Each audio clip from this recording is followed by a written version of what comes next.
Delays in diagnostic imaging. I could hire 5 x-ray techs and 5 ultrasound techs, but to be honest, I would hire more.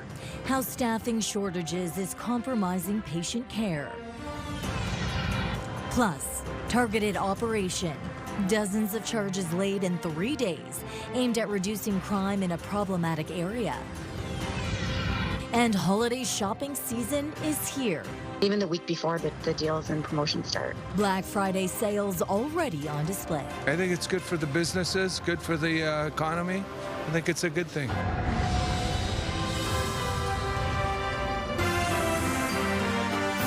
CTV News with Stefanie Masotti. Good evening, and thank you for joining us both on CTV Windsor and AM 800. If you've been waiting on an ultrasound or MRI, you're not alone. Wait times for diagnostic imaging are long, not just here, but right across the country.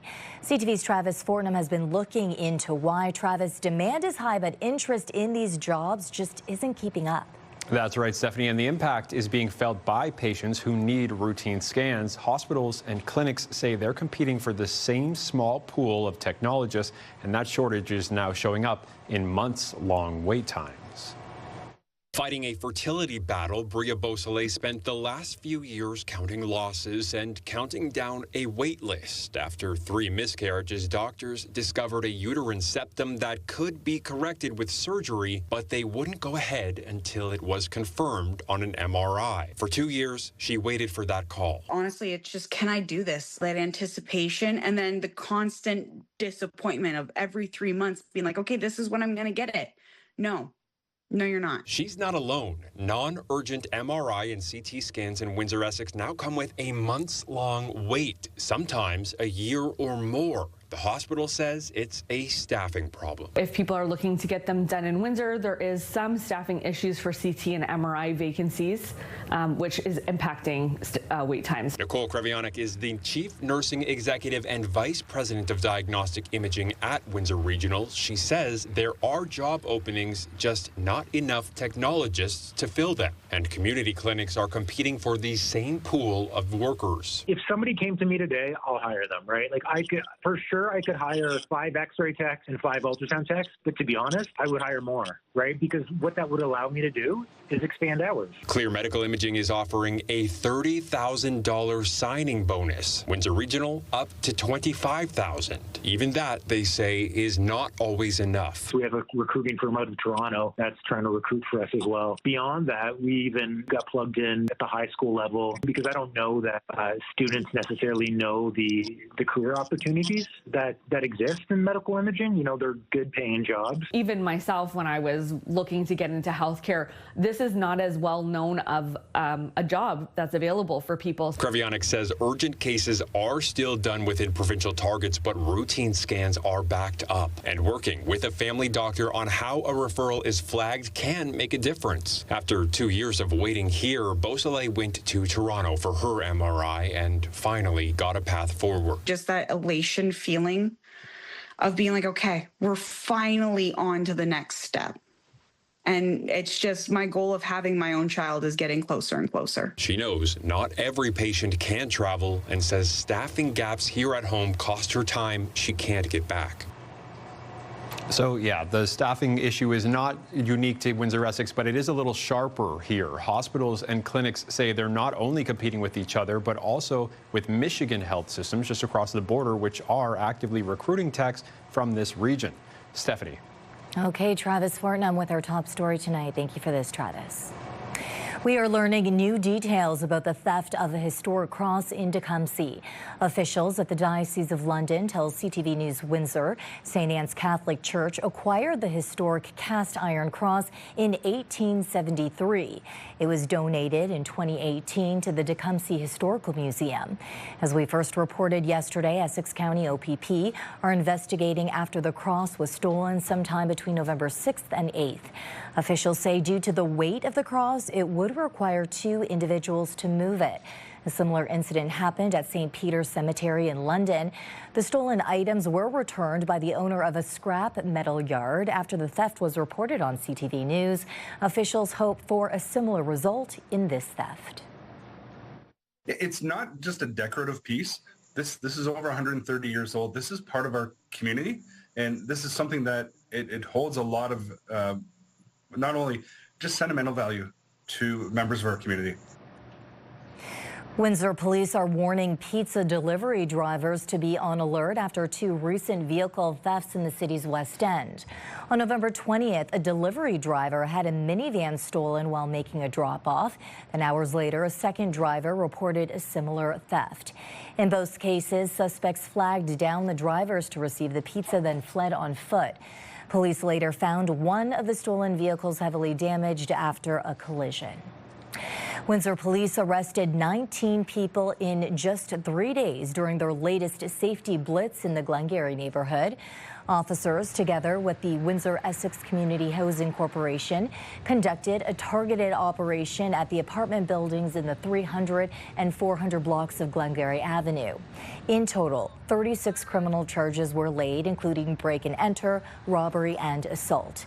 Investigators say these enforcement actions are part of an ongoing high-visibility strategy with local partners aimed at reducing crime and supporting residents in the Glengarry Avenue area. Windsor's new police chief says the biggest pressure facing the city isn't traditional crime. It's addiction. As Jason Crowley takes over the job of top cop, he says a hard, chemically driven drug problem is changing the way officers work today. CTV's Sanjay Maru joins me now to explain. Sanjay. Yes, Stephanie. Windsor's new police chief says policing today is less about arrests and more about responding to social and health crises on city streets. A shift he says is being fueled by one drug in particular, crystal meth. Crowley says the job has, quote, completely changed, with frontline officers regularly dealing with addiction, homelessness, and mental health calls. And while fentanyl remains a concern, he calls crystal meth Windsor's most urgent drug threat. The chief says police cannot arrest their way out of this crisis, pointing to partnerships with hospitals, social workers, and nurse police teams. Those efforts, he adds, are moving the needle, and Windsor is seeing progress compared to other cities. Crystal meth, I mean, it's full of chemicals that literally alter the brain, and this is not something that's easily fixed because, you know, this isn't, you know, cocaine or this isn't marijuana. This is hard chemical drugs that are altering people's chemistry in their brain, and how do you come back from that? It's very, very difficult. Crowley says expanding these partnerships will be a top priority as the service continues to confront this drug crisis, again driven by crystal meth. Stefanie. Frustrating challenge that we continue to deal with today. Sanjay Maru, thank you for this. Thank you. CTV meteorologist Gary Archibald joins us now for a first look at the weather, where, Gary, we're talking about rain, winds, and flurries. You're right about that. 3 elements combined with this area of low pressure putting down snow in northwestern Ontario. The same system, a broad sweep of rain. The heaviest bands have already moved through. It gets windier through the overnight into a very gusty tomorrow, Wednesday afternoon, gusts in that 70 to 80 range. The special weather statements in place for much of southern and southwestern Ontario. And then the flurries. Cold air wraps in around the system on its reverse side, and with that we'll see a change in precipitation type. We'll go from rain to a mix, rain, freezing rain, ice pellets, to flurries, and some of those flurries sticking around. We'll break down the temperature forecast as we head into colder details coming up this week. Now, that weather has caused a change in the schedule for the Pelee Islander. The ferry will leave Kingsville tonight at 8, but all sailings for tomorrow, Wednesday, and November 26th have been canceled. Essex's proposed 2026 budget includes a nearly 5% tax hike for homeowners. A big part of that increase comes down to infrastructure spending and a long list of projects the town says cannot wait. The proposed budget for 2026 totals just over $80 million, including $21.5 million in capital projects. Officials say that would amount to about $100 more for the average homeowner based on a $192,000 assessment. Residents say flood prevention is their top priority this year. The proposed budget responds with drainage block assessments, Phragmites control, and design work for storm sewer rehabilitation. There's also a new fire hall in the plans with hopes to get work going on that early in the new year. To pay for much of this, the town expects to take on more than $5 million in proposed long-term debt for 2026 budgets.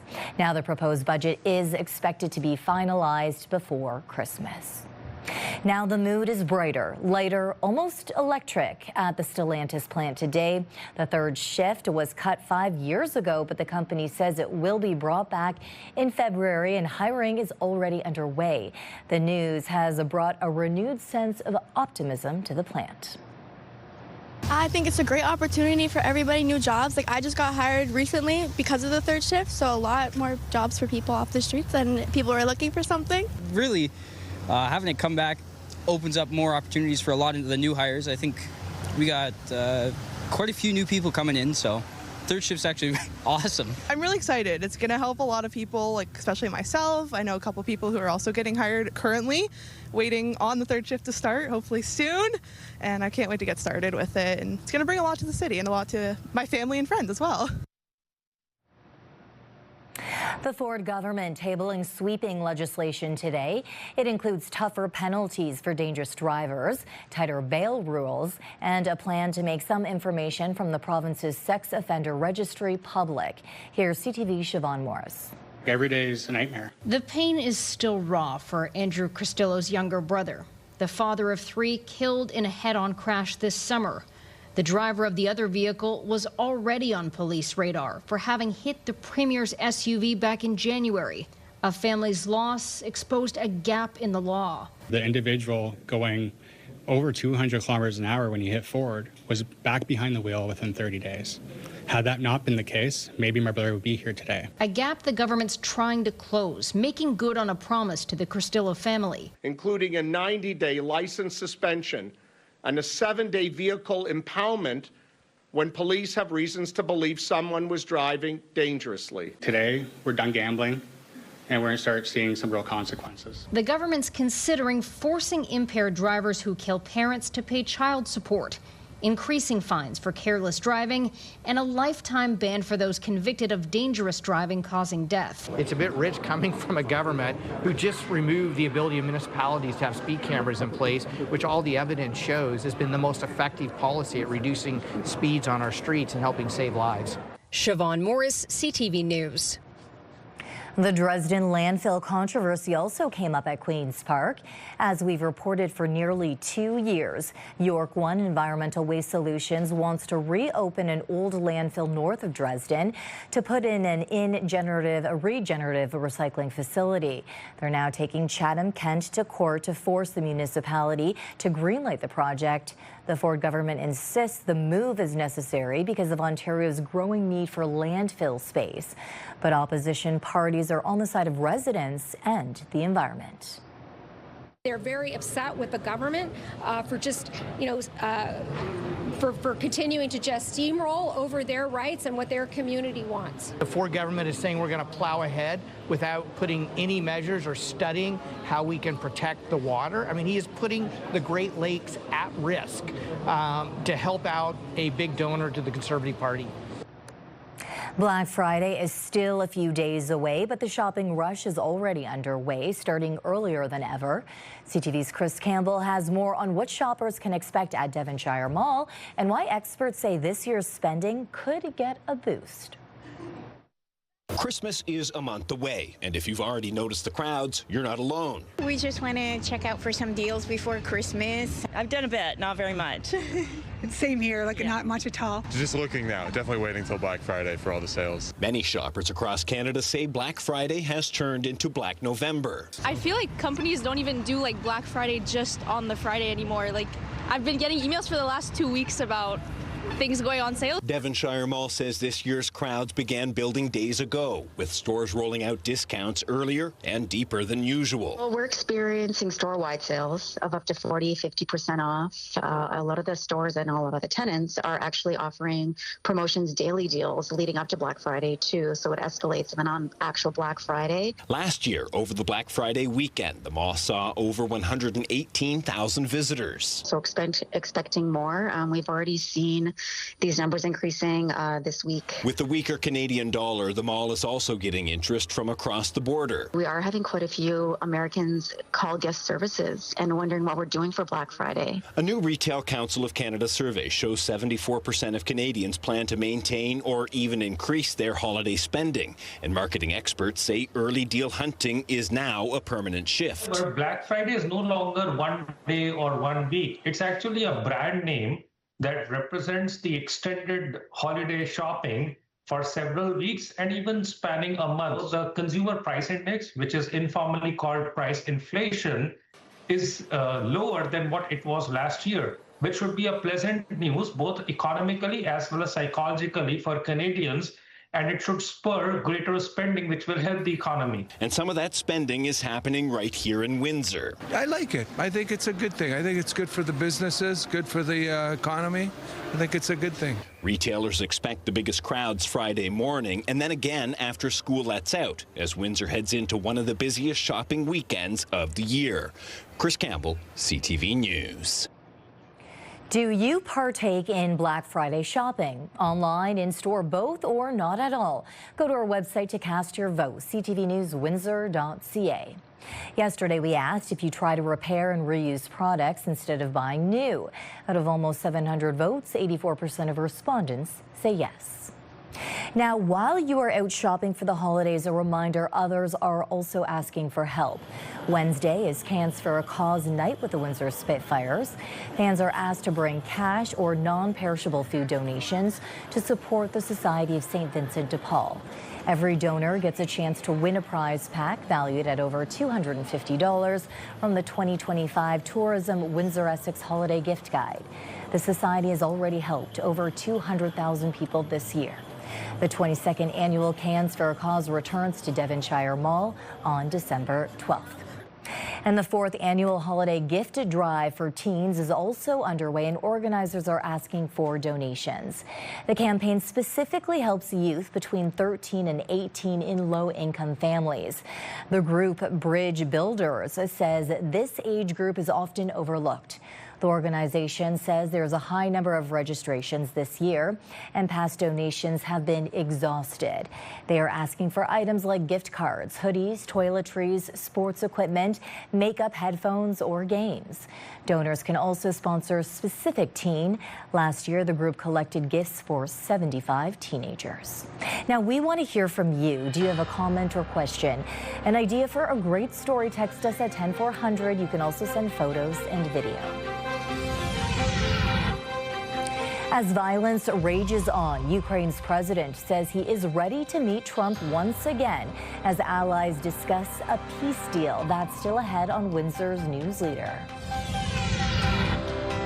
Lotto lies. Later, why a senior who claimed $1 million lotto win is now facing fraud charges.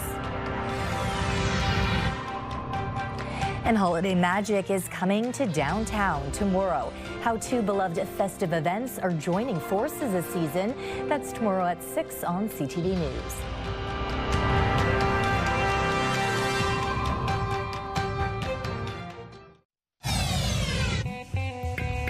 Start your day with the latest local news. By signing up for our newsletter, you'll get direct local content straight from CTV Windsor to your inbox, including top stories, the forecast, and videos. You can sign up at ctvnewswindsor.ca. Ukraine's allies, including Canada, met today to discuss a U.S.-backed peace deal. Key issues remain, but the country's president says he's ready to meet with Trump once again as an American-imposed deadline looms and violence continues. CTV's Joy Malbin was following today's developments. Even with peace proposals on the table, Moscow is not letting up. Overnight, hundreds of drones and missiles pounded Ukraine's capital, Kyiv. A massive, deadly attack. Officials rescuing children from an apartment complex. This after talks in Geneva produced a framework for a possible peace deal. Today, our team reported on the new draft of steps, and this is indeed the right approach. I will discuss sensitive issues with President Trump. Ukraine's president wants to meet President Donald Trump in the next few days to finalize details of a new 19-point plan, heavily modified from the original proposal that critics called a Russian wish list that had Ukraine handing over territory to Russia, slashing Ukraine's army, and renouncing NATO membership. We have no compromise on the sovereignty and territorial integrity of Ukraine. No compromise on national identity on Ukraine. No compromise on the armed forces of Ukraine as a key security guarantee. Washington insists these aren't insurmountable details, sending U.S. Army Secretary Dan Driscoll to meet with Russian officials in the United Arab Emirates. But even after that red carpet rollout in Anchorage last summer, Russia's Vladimir Putin has not budged. President Trump was not able to get anything from Russia. He was not even able to get them to come to a ceasefire, something that Ukraine agreed a while ago. And so while these negotiations happen, Russia continues attacking us. Donald Trump weighing in, saying tremendous progress has been made, but says he'll only meet with President Zelensky and President Putin when the deal to end this war is final or in its final stages. Joy Melvin, CTV News, Washington. Sad news for Canada's sports community. Curling legend and TV personality Colleen Jones has passed away. A two-time world and six-time Canadian women's champion, Jones appeared at the Scotties Tournament of Hearts 21 times and competed in the most Scotties games in the tournament's history. She was also a trailblazer in broadcasting, telling Canadian stories for almost 4 decades at the CBC. Her son posted online that Jones battled cancer for 3 years and died looking out on the ocean from her favorite spot in Nova Scotia with her family by her side. Colleen Jones was 65. Canadian Olympian Penny Oleksiak says that she has accepted a 2-year suspension for an anti-doping violation. Officials with the International Testing Agency says she was banned for 3 whereabout failures between October of 2024 and June of 2025. A whereabouts failure is defined as any combination of 3 missed tests or filing failures in a 12-month period. Oleksiak has said there is an inadvertent errors and that she has not used banned substances. The suspension ends in July of 2027, about a year before the next Summer Olympics in LA. Oleksiak is Canada's most decorated female Olympian, winning 7 medals. A farmers' advocacy group says it will be lobbying the federal government for a guaranteed annual income. The National Farmers Union is calling on Ottawa to set up a 10-year pilot project, which would see farmers receive an annual income of at least $50,000. The rate would also rise by inflation each year. The executive director of the union says a guaranteed income would help stabilize farmers' finances. Members are also calling for a cap on the profits of major grocery chains. Meta is also lobbying Ottawa for new rules when it comes to who is responsible for online age verification measures. The company argues the app stores should verify users' ages instead of individual platforms like Facebook or Instagram. The change would put the burden of identifying underage users on companies like Apple and Google. The idea is that app stores would have to send a signal to app developers indicating whether users are older than 18. Meta Canada wants the Liberal government to include the change in upcoming legislation that deals with online safety issues. A Toronto senior is accused of claiming a $1 million lottery jackpot for themselves instead of splitting the winnings with a group and is now facing charges. CTV's Adrian Gobriel has more on the scenario that might alarm group lotto players. The sweet sound of one lotto win may have turned into a multi-million-dollar scheme.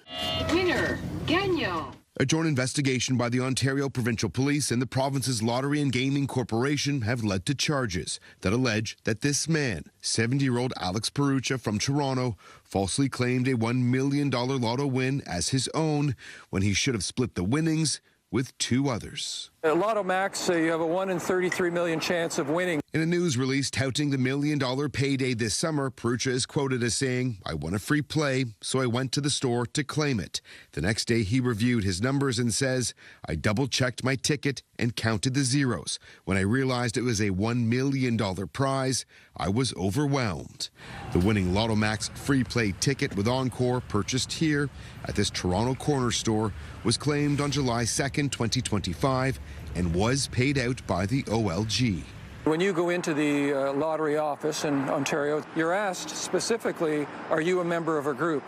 And if you say, no, I'm not, and then you sign that form, that's a false statement because it's a sworn statement. The senior citizen has been charged with theft over $5,000 and fraud over $5,000. The maximum penalty is 14 years in jail.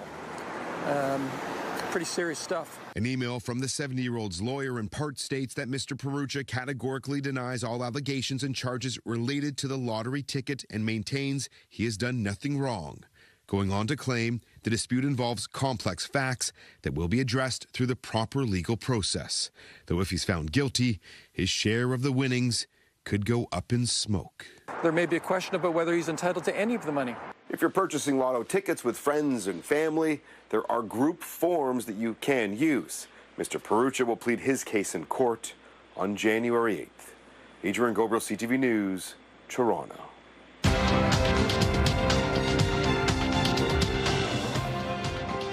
Canada's main stock index was up on strength in the industrial sector, while American markets were mixed.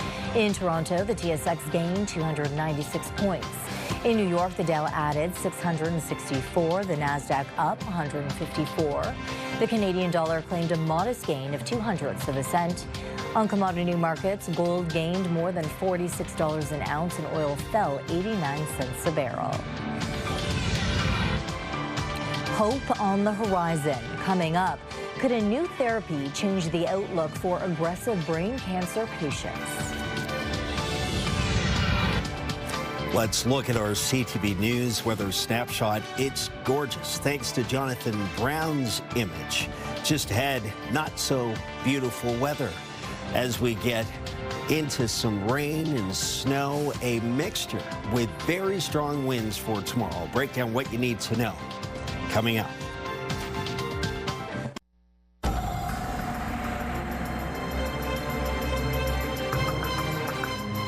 A very wet day out there. Gary joins me again for an extended look at the weather. Gary. A lot going on tonight into tomorrow. We're still mild. That's really the only really good thing about today's weather forecast. It was mild but dreary and gray and wet, and the winds are going to pick up. Tomorrow in particular, we could see wind gusts 70 to 80 across areas you see here.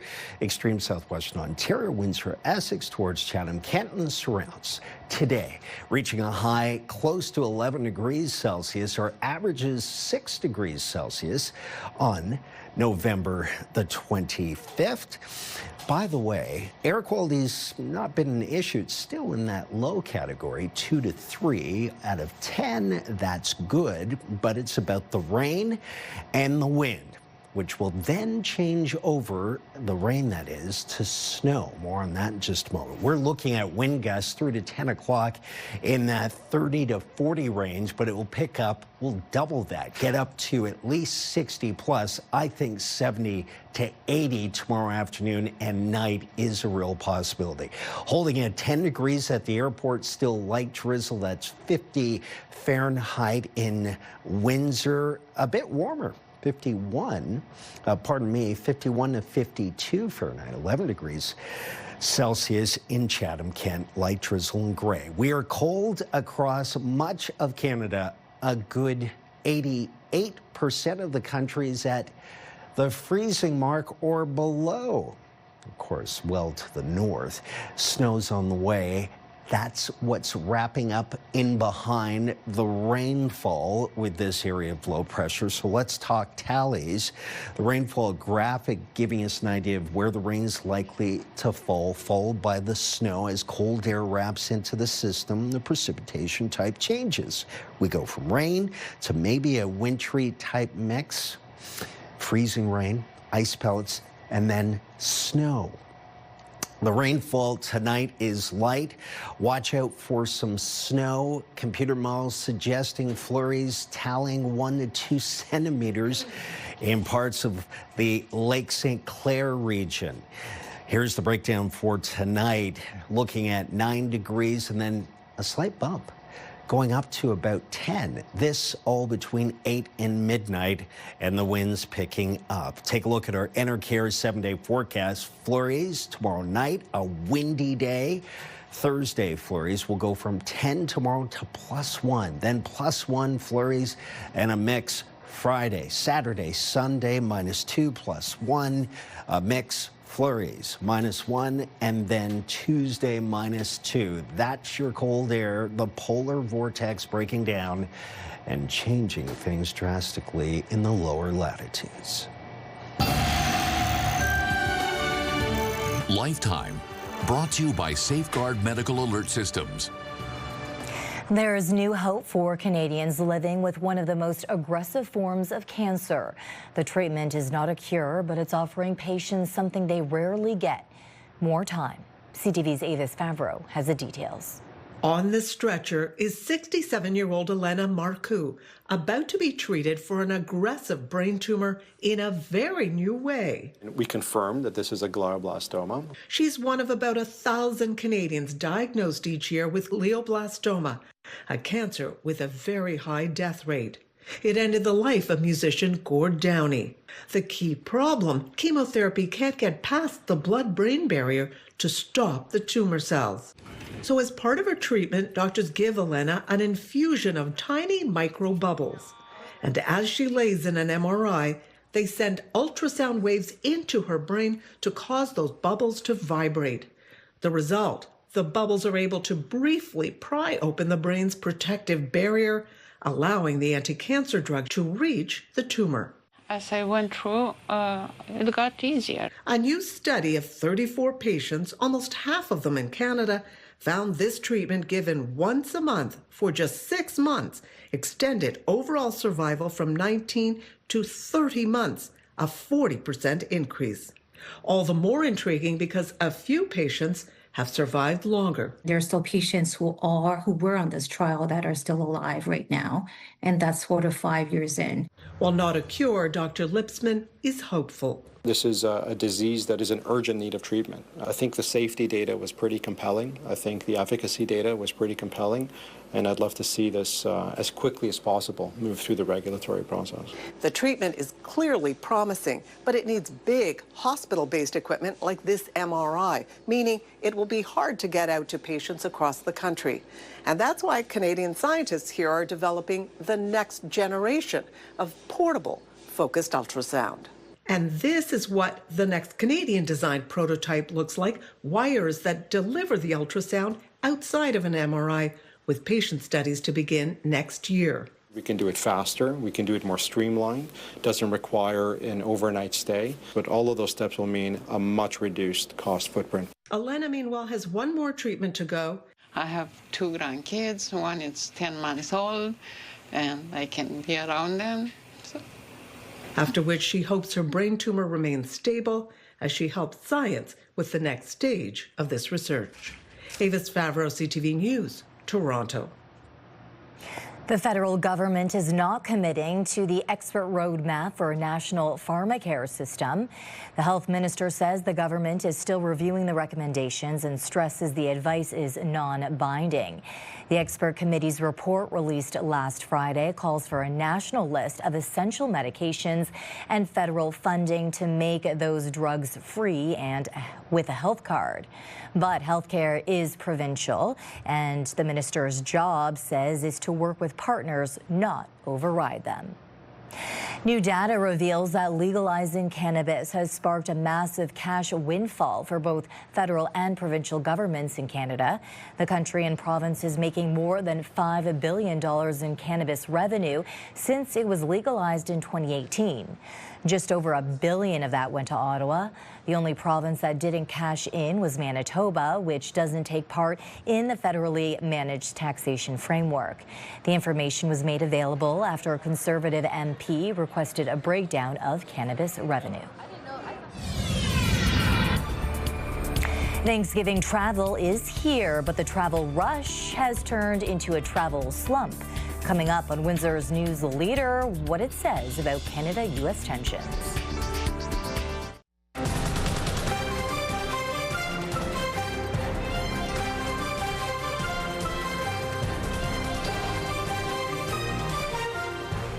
A school division in Manitoba has come up with a unique idea on how to keep kids from using artificial intelligence to complete their homework. CTV's Alex Karpa explains. A consistent classroom trend has emerged among students over the last few years. We noticed that the students were having problems with homeworks. Alain Laberge believes AI and other online tools have played a role in this shift. The school division he works for recently issued new guidelines for teachers recommending that homework be assigned in moderation while encouraging students to read on their downtime at night. We have not forbid homework. What we're telling them is the easiest thing and one of the best thing is to read. Laberge believes AI is impacting how students complete their homework. They would just simply turn around and ask AI questions and just write down the answers, which we believe is not really useful. It's not the way, it's not critical thinking. Teachers are being asked to be careful of the types of homework they give out to ensure AI isn't being used as a copying tool. Michael Holden believes it makes sense not to be grading work that is being sent home with students. When I send homework home, I don't know if the student did that on their own or if they had help from a parent or from a sibling or a tutor or, plugging it into Google or plugging it into a chatbot and asking it to answer the questions for them. Other professors like David Gerhard say finding a balance is important. Finding some way to allow students to learn the power of these tools, but also learn how to do the material themselves is going to be the balance. We're not trying to demonize AI. That's not what we want parents to understand. It's just like AI and homework is not necessarily a good combination. For Laberge, he says he just wants to see students succeed and is confident this policy will keep them on the right path. Alex Karpa, CTV News, Winnipeg. With tensions between Canada and the U.S. still high, many snowbirds say they're not planning to head stateside this winter. Here's CTV's John Valley-Rao on the fractured state of relations and what American politicians are saying about it. At Toronto's Pearson Airport, this is typically a busy week for U.S. travel, with American Thanksgiving on Thursday. But this year, the lines may not be as long as usual. I try my best not to go to the States right now. The whole country's in a conflict. I am not going to the U.S. at all. Many travelers continuing to boycott travel stateside since relations with our neighbors remain strained. Something brought up by several American senators from border states over the weekend as they attended an international security conference in Halifax. Some calling Trump's tariffs a mistake, noting not only the economic damage, but how Canadians are responding personally. But the deeper problem is the cultural break.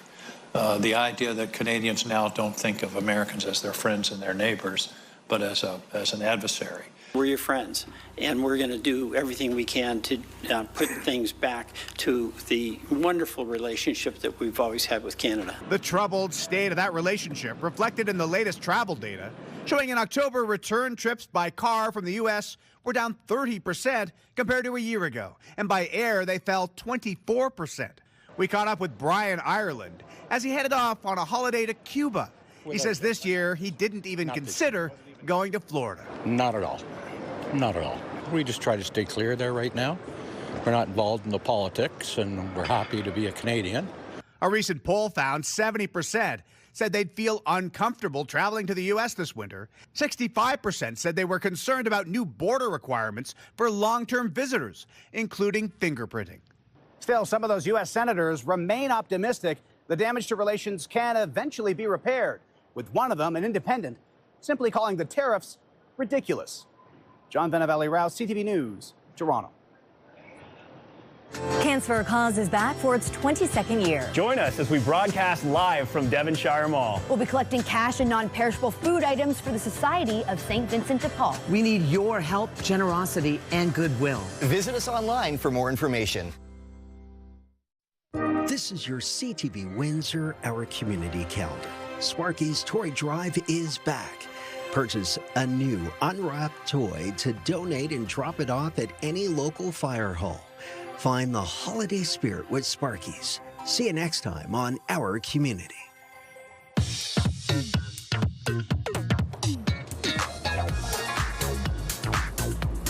It's time to check in on what's happening now with Melanie Kentner. And Melanie, Hockey for Hospice is gearing up. It's a great event for another year. That's right, Stephanie. So the tournament runs from December 27th to 29th and brings together about 2,000 young hockey players across several local arenas each year. But it's more than just 3 days of competition. Each player collects pledges from family and friends. Those efforts have helped raise more than $5.8 million for hospice so far. Organizers say the tournament not only gives kids a fun hockey experience, but also teaches them the value of giving back to their community from a young age. Registration is open until December 8th. Now, we put the link online at ctvnewswindsor.ca. Okay, Melanie, another story that we have online tonight. These are the stories I don't like reporting, basically just because I'm jealous. The latest lottery winner. Yeah, everybody loves these ones. A Leamington man is celebrating winning $100,000. He matched the last 6 of 7 Encore numbers in exact order in the October 8th Lotto 649 draw. The 51-year-old says he plans to pay some bills and save for his son's education. The winning ticket was purchased at 7-Eleven on Erie Street South in Leamington. You can read more about his reaction on our website. And in our social spotlight, a Calgary family's missing feline returns after 8 years. The fact that she did survive all the years, we have no idea what she's been through, and I really wish she could talk, because she could tell us all her stories. And as I'd mentioned as well, as survival for me, having breast cancer and gone through that this year, I feel like her coming back is, I don't think everything happens for a reason. Amazing. Karina Marie says an animal hospital near Calgary called the family to let them know they had their cat, Catherine, who had been missing for 8 years. She says they are thankful for the effort from staff at the clinic to reconnect them. And the family says Catherine will not be allowed outside anymore and will remain an indoor cat, Stephanie. Yeah, that's probably good. We all know the relationships that, pet owners have with their pets. And as she mentioned, with the challenges she recently faced, being reunited, wow, I can't even imagine the first time they actually met. Yeah, they're going to enjoy that cat even more now. Yeah. Okay, if people have videos at home they want to send you, how can they do it? For sure, they can email us at newsnow@bellmedia.ca or text it to 10400. Okay, that's happening now. Thank you, Mel. What could cause a hole this big in a windshield? The unusual answer when we return.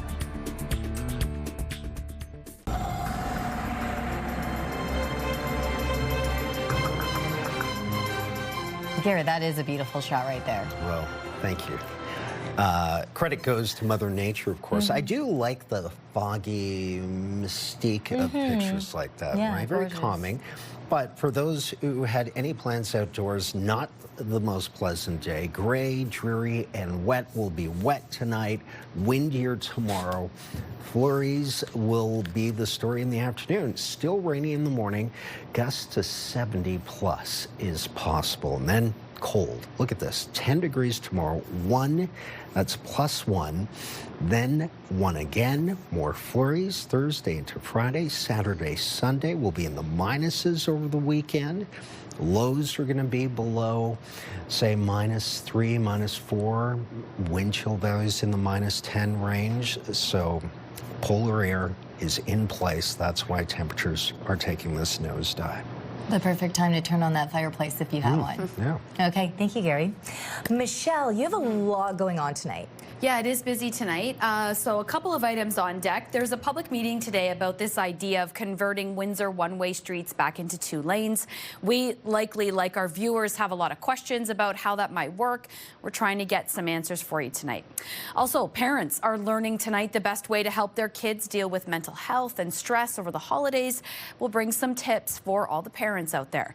And finally, the results are in from a recent fundraiser in LaSalle. We'll tell you whether or not firefighters were successful in achieving their goal.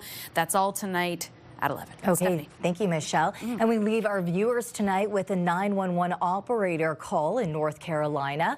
A call unlike anything they've heard before. Okay, you may not believe me, but I just had a bald eagle drop a cat through my windshield. And it absolutely shattered my windshield. You heard that right. The driver said a bald eagle dropped a cat through her windshield. The impact left a large hole in the glass, startling first responders. The cat unfortunately did not survive, but authorities say the woman behind the wheel was not injured. Officials are still trying to determine where the bald eagle may have picked up the animal. I do believe you, honestly. Okay, I had a witness. He's like, that is the craziest thing I've ever seen. I'm like, really? Oh, my goodness. Definitely an unusual 911 call and an unfortunate one. Yeah, can you imagine driving and that happens? No. Yeah. Incredible. Wow. Birds of prey like that, hawks, eagles, small animals like that, they will go after, including cats, small dogs, that sort of thing, under certain circumstances. And they're incredible hunters, and this is one of those situations. Amazing to be. Yeah, I'm seeing surprised she didn't swerve out of the way and something worse And hit something else, Okay, on behalf of our dedicated team here at CTV News Windsor, thank you for watching. For updates throughout the evening, go to ctvnewswindsor.ca. Gary and I will be back with your only late local newscast tonight at 11. Good night. We'll see you then.